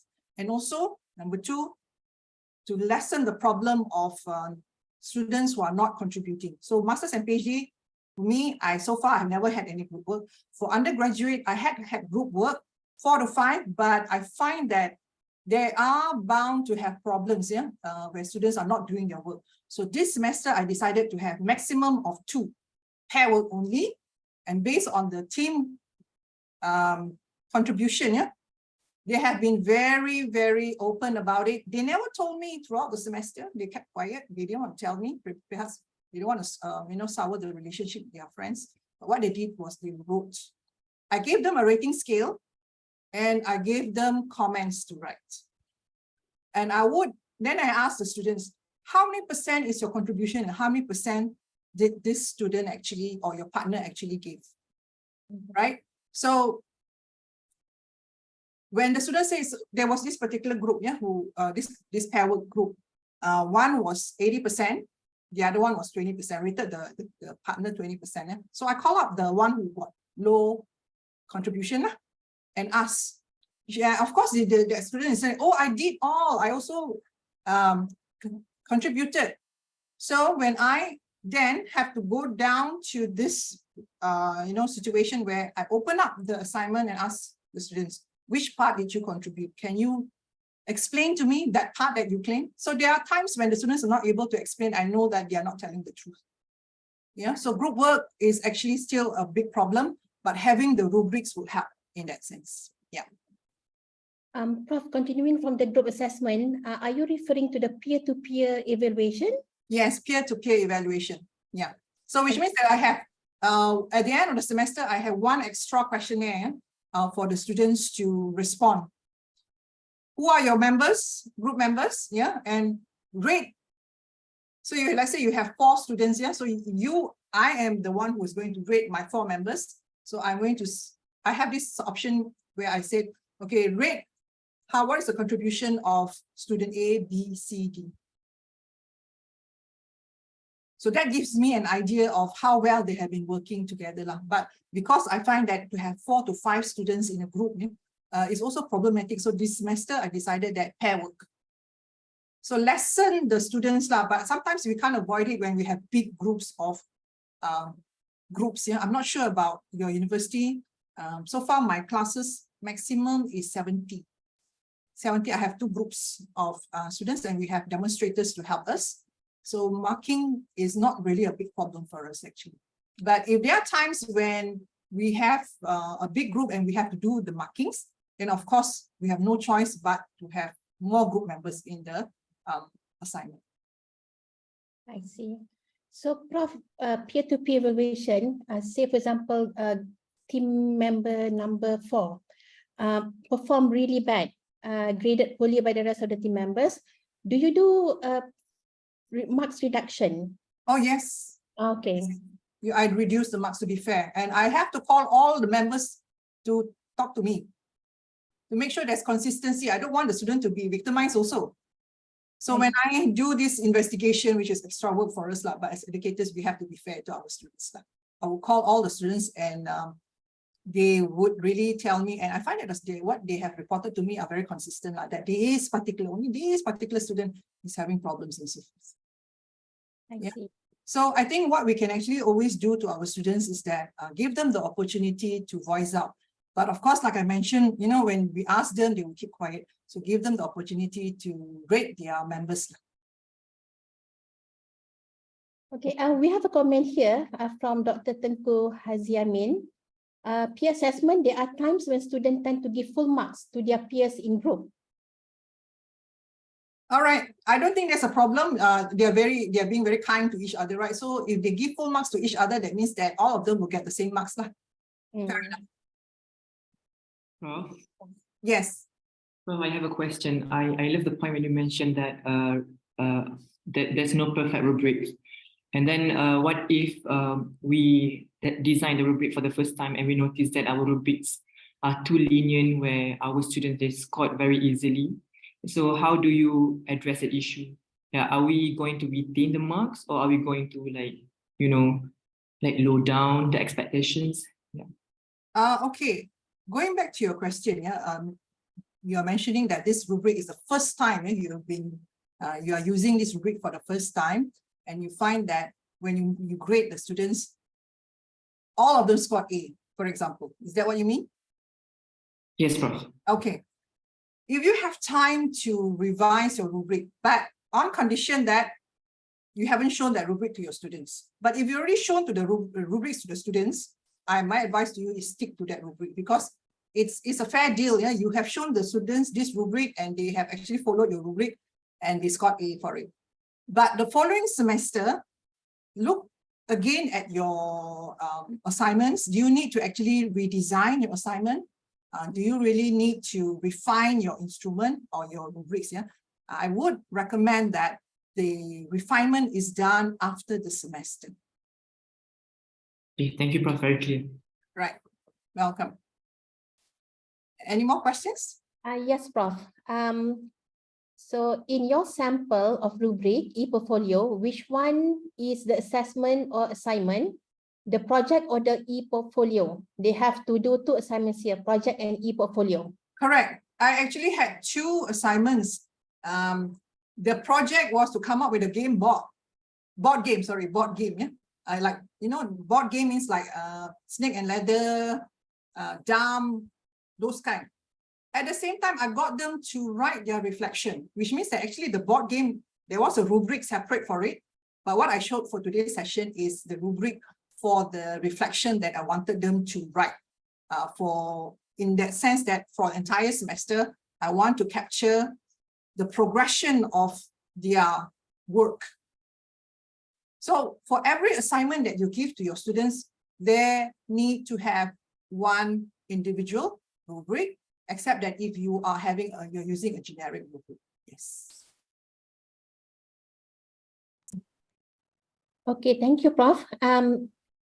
Actually, in the middle of your information sharing, Yeah. you have answered that, but there's a question about is the rubric given to the students? Right. It's a rubric given to the students. Yeah, like I mentioned before, it's my preference that I give the rubric to the student at the start of the class. But at the same time, it depends on your preference. Some lecturers here, they have this understanding is that there's this argument, yeah, that rubrics actually confine or restrict your students' creativity. There is some truth to it, because when you give the rubric, they won't do more than what is required. That is those who are not, they find that this rubric makes the students' mind so restricted. It's that, okay, I just need to do this much in order for me to get an A. There's truth to it, but I believe that this rubric actually brings more advantages than disadvantages to the students' life. So that's why I give it at the start of the rubric, start of the semester, so that the students understand. Because sometimes, when students, they get assignments here, they get very worried, they get very stressed out, especially during the lockdown. It's a very stressful situation, and they get this assignment, they have no idea what is expected, and no rubrics at all. They don't know what is actually being requested or what is expected for them to create or to come up with this assignment. So having this rubric, I believe, helps them reduce the stress, and they become more confident. They know what exactly they want to or they need to do in order for them to start. So that's why I always maintain for myself that I give the rubrics at the start of the semester. But like I mentioned, if you feel that you're more comfortable giving the rubrics at the time when you want to give the assignment. So some lecturers, they start their assignments here, and they give it at week 7. They give it together with the rubric. So it depends on your style. Yeah. Thank you, Prof. Okay, from the list of participants here, I can see Dr. Nasir raising his hand. Dr. Nasir, do you want to ask anything? Yes, again, general question. Other than this theory of rubrics, which it seems that it does not relate to the academic background of the student or even the academic background of the lecturers, which actually make it very difficult to define general words like arguments are limited, clarity, and so on. Is there another theory of designing rubrics that include what they call, they relate to students' background and lecturers' background? Another totally different theory of assessment. So far, I haven't come across that, but I don't see that, if you want to do it in such a way that the rubric is tied to the student's background or the lecturer's background, it can be done, but it would be quite difficult because every semester you have different students coming in from different backgrounds. That's one. So I would recommend having a rubric that is comprehensive, but it's enough for you to measure what you want to measure, actually, in that sense. Yeah.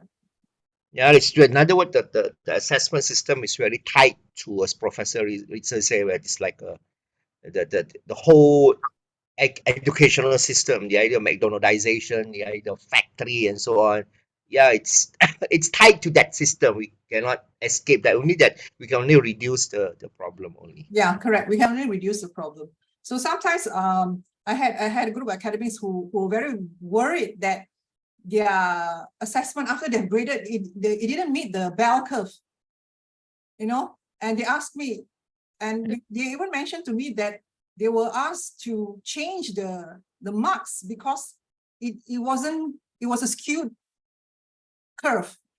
The graph was not in a normal shape. Yeah. So I was actually quite surprised to hear that. To me, so far, in my university, we have never been asked to manipulate our scores to reflect a bell curve, a normal curve.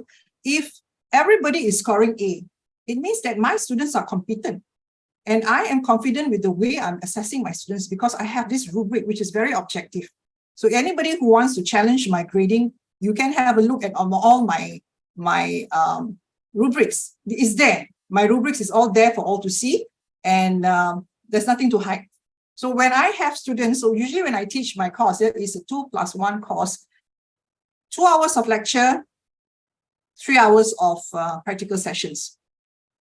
70% comes from my practical sessions. Yeah, I am not surprised when I have all the grades all graded already, waiting to take the exam. 70%, I can have students who score 67, 68, because they've done also well.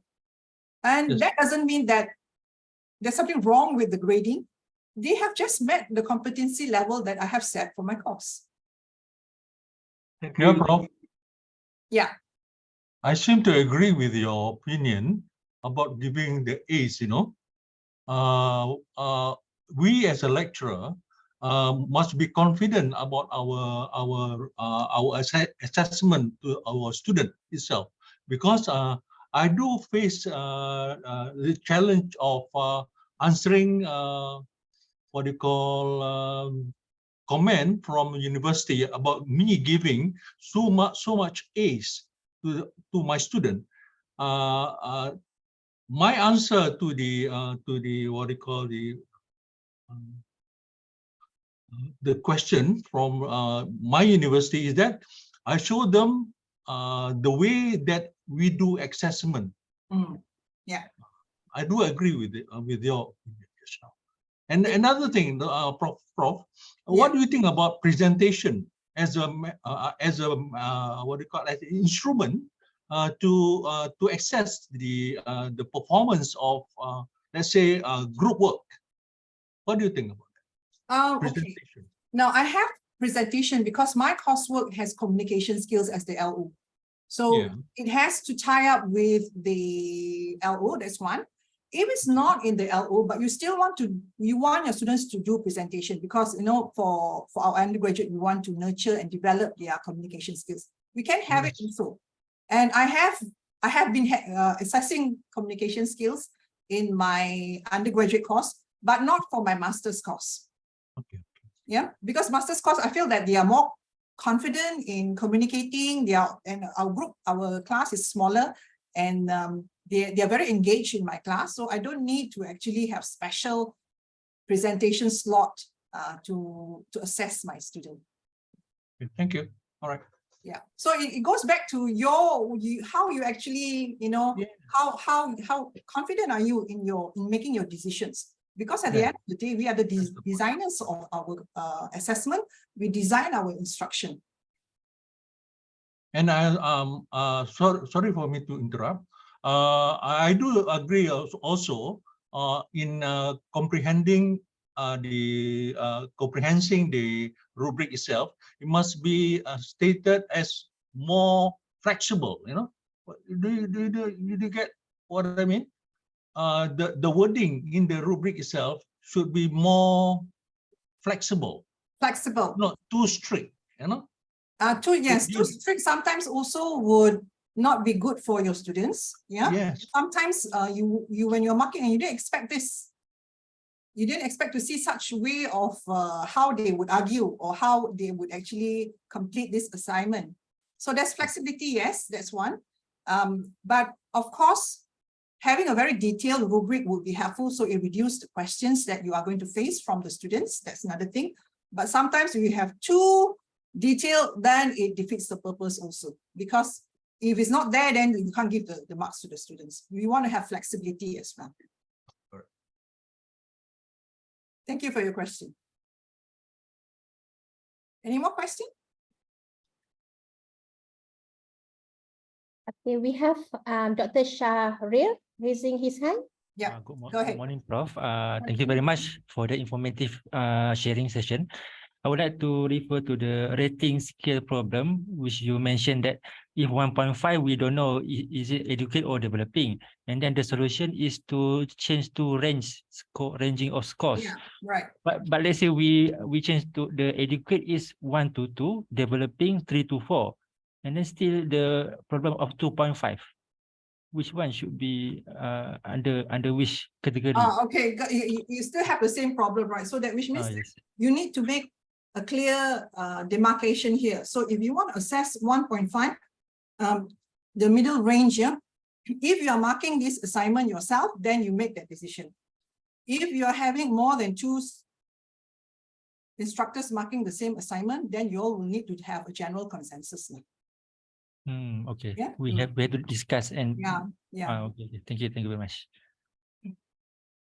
So don't be too rigid in the sense that just because we have 1 here, so for example, what you're seeing on the screen is adequate 1, I can only give 1. Yeah? I may want to give 1.5. I want to give 2.5.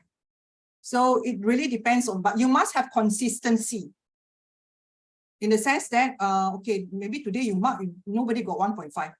Tomorrow somebody got 1.5. So there must be consistency in how you do the marking. Standardization lah in that sense, yeah, so that it's fair to all your students. Okay, thank you, Prof. Prof, one question from the chat. Yeah. Regarding the peer evaluation earlier, can you share with us the format or example of this peer evaluation? Okay, I don't have it in my in this computer actually, but the format would be, I have rating scales, which is Likert scale. I have some items, yeah. So 10 items I asked them. And also I gave them the opportunity to write qualitatively what they actually think about it. Yeah. So this peer rating scales is not comprehensive, but enough to give me an idea that this group has been working together or there's problems with this group and which member. So there's also components where comments about your partner. So if you have more than 1 team member, yeah, so there will be another component, which is part C, asking them to give their comments about member number 2, 3, 4, and then giving them the opportunity, how many % of the contribution from member number 2, 3, 4. That would actually give some indication to you, yeah, how well the group has been working. So usually I do that at the end of the semester. Yeah. I also warn my students, yeah, to tell them you are being assessed, and I take these comments from the peers very seriously. So one semester there was this group, this pair work, yeah. The partner did not contribute at all. But of course, the student submitted the assignment and included her name. So when the comments that I received from the rating scales, the member peer review, yeah, very long comments and all that. So I called up the student who was actually not considered to be not doing the work. And after a lot of probing, she did admit and she got 0 for that assignment. She failed the course and she's repeating. So that's how serious I am in peer evaluation. So that the news will spread. Yeah. So if you come to Prof Wong's class, you're not working together, you're not contributing, you're going to fail this course. So it does give actually a very good warning to all my students.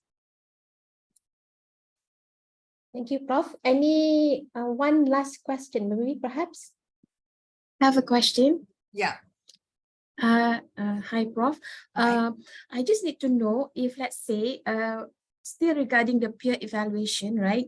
For our assignment, yes, we do have rubrics, just assessing the how the student perform based on the questions.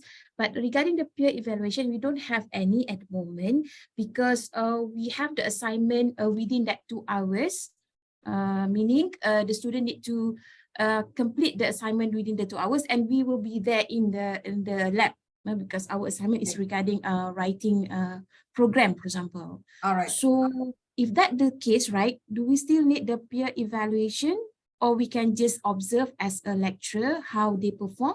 Is that considered fair? Well, if the class is small enough for you to do observation, that would be fair, I would say, because it's class observation by the instructor. But because, especially when assignments that we cannot see, right? So that's why I highly recommend peer assessment lah. But if you mention that they do it in the class, you can see how much this communication is happening between this group work, then by all means, I agree that it's not necessary for you to have this extra questionnaire or for you to do this peer evaluation. I see. Okay, thank you for. Okay, great. Thank you, Professor Dr. Wong Sulian. Before that, can I just finish this last slide? Yeah, just to. Okay, sure. Sorry, Prof. This is a book, Alternative Assessment in Higher Education. I highly recommend all of you to read this book. So this book is available for free on this website. You can scan, and there's the website, JPT's website. Yeah, this book was written by a group of practitioners, assessment practitioners who are very passionate about assessment. We came up together with this book just before the pandemic, 2019, and we finished this book and got it published. This book shows what is happening on the ground. So we have lecturers from all over Malaysia. Yeah, I don't think we have anyone from your university. I don't think so. But it gives you an idea what is happening in our country in terms of assessment. You will be amazed to see what assessment methods that have been used by all our lecturers, and it comes from lecturers from various disciplines. So we have lecturers from the fishery department, we have lecturers from the music department, and so forth. So it's very interesting to see how they are actually assessing their students. And I have one chapter which is actually on rubric development in chapter 5. Yeah. So I would recommend you to have a look at this book and then read this book. It's a very easy reading book, actually. Yeah, I see somebody raise the hand. Yes, Dr. Adelina. All right. Yes. Hi, Prof. Wong. Sorry, I was from the YouTube. I came in through the Zoom because I really want to ask you this question. Okay, go ahead. Okay, it's like this. Just now you were talking about peer assessment, right? And then you made it clear to the students that they have to indicate their evaluation of their friends in order for you to be just in giving them the marks that they deserve. Yes. So my question to you is, how then, I mean, okay, once you have gotten their feedback about their friends, how then would you decide, for example, like student A in this group, okay, who is not, let's say, contribution about 30%, how are you going to, I mean, how do you decide that you're going to sort of give this person only deserve this much marks, okay, and not, you know, how do we, does it require another rubric? That's a very, very good question. It is actually difficult for me, you know, when the students actually, when let's say this student A assess their partner and say that this student actually didn't contribute. And the amount of contribution that this student gave was less than 80%. So what I usually do is I will look at the practical session. So I have my demonstrators, my demonstrators who are there. I will have of course, discussion with my demonstrators now, because the students are working on their work during the Amali in the lab at that point of time. Also, they do it outside of the classroom. So if I get feedback from my demonstrators, that they can see that the student is also doing something, or if the demonstrator say that this student is always playing handphone and all that, then that would be one way of assessing. So I would, if even in the classroom they are not contributing, So let's say the students say less than 80%. I won't be giving like deduct 80%. I would usually give a little bit more, but there is definitely deduction of marks in that sense. But like I mentioned just now, this group of students, this particular group who said that this partner did not contribute at all. I did an investigation. I spoke to other members, yeah, and these members told me, Prof. Wong, this student is really problematic from semester 1 and has been doing this for the past few semesters, and they didn't get caught by the lecturers. That was a red flag to me already, and I said this student deserves to fail. So she did fail in my course. So which means that you need to investigate and get the students to talk to you. Because when there's consistency, feedback from other students, it will help me decide that should this student really fail my course. So far only one student has had that, was in that particular category. Okay, thank you, Prof. Wong. Right. Okay. Thank you, Dr. Teddy, Prof. Teddy, for the ebook sharing in the chat. Is there any more question? Prof, Hadi is here, bro. Yes, hi. I just want to ask, just out of my thoughts, 2 semesters, semester 1 have the same rubric, semester 2 have the same rubric, no change. But because of the different groups, semester 1, they are very competitive with the presentation. Let's say I gave them 4, because it's too competitive, 4 out of 5, the rubric, for instance. But next semester, I found out that they are not very competitive, and I have a good example for that best one. I give 4.5, for instance, based on the proper rubric, which I be given the first one. Can NB in that case, in that situation, Yes, because of the I believe that your rubric is actually designed to suit that particular cohort of students. So okay, you have a group of students, particularly this group of students, I have this group of students, they are not so good in my subject because they are totally not from technology background. Okay. The way you want to change your rubric, if you have time to adapt your rubric, you can make it a little bit more loose in that sense, or in terms of your marking. So it actually, what I'm saying is that the way we grade our students here, it depends on the cohort of our students. I agree on that. I mean, that's doable. In that case, it does not mean that it's unethical. Why last semester you give more marks? I don't. It's not. Yeah, has met the minimum standard of the learning outcome that I'm supposed to have. All right. Okay. So all the rubrics must meet that minimum standard, but because this particular group is so good, right? So there's competition there, right? So of course, there's another that I am teaching for. I still have to make sure that they meet the minimum, but then in terms of their grading, it's not going to be the same. Definitely. Yeah. Agree on that. So means that it, yeah, of course, in that case, it does not mean that the less competitive group, they have good marks. They get good marks, for instance, 4.5 compared to the more competitive in semester 1, but they have less marks because they are too competitive. Then I don't seem that it's normal for them to have that type of presentation. So I gave them lesser than what the second semester should be. Yeah, as long as it fits into your descriptors. Okay, yeah, right? okay. Noted, Prof. Okay. Thank you. Okay. The time is 10:58. Can I check? Prof. Mira, are you here? Do you want to give closing remarks? Prof. Mira is our director, CPD. Yes, I'm here. Sorry, I just realized our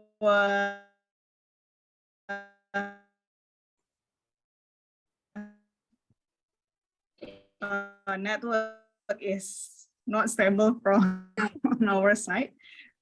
So let me see whether is it clear? On behalf of CPD, Prof. Wong, we would like to thank you for a very insightful, and I know you have set aside your busy schedule for us, for CPD here in IUM. So we would like to thank you for the time the insight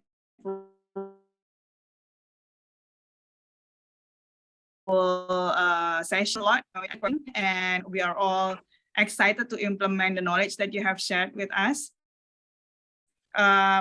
And on behalf of CPD, I would also like to express our gratitude that you have shared the resources, the extensive resources that you have presented today.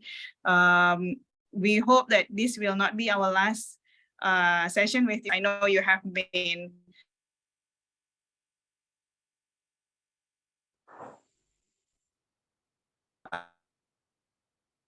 No, we've lost her. A lot in KPT, so we very much looking forward for future sessions with you. I would like to thank Dr. Raini, Sister Hilda for the hard work organizing the sessions. I know it's not easy to organize the sessions, but you really work hard and make it have more than 300 participants. So this is much. And to all participants, thank you again. I look forward for more sessions with all of you, and hopefully the knowledge will be beneficial journey in the future. Thank you again. Thank you. Thank you, Professor Dr. Wong Luan. Inshallah, we are looking forward to having you again in future. Right, how many do we have now? Because it's okay. Thank you everyone for your participation in this training. We hope to see you again next time. Before we dismiss, let's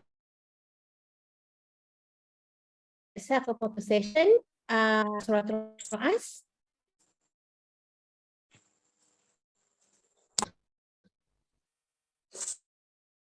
Okay, Zoom audience, you can turn on your camera for the photo session now.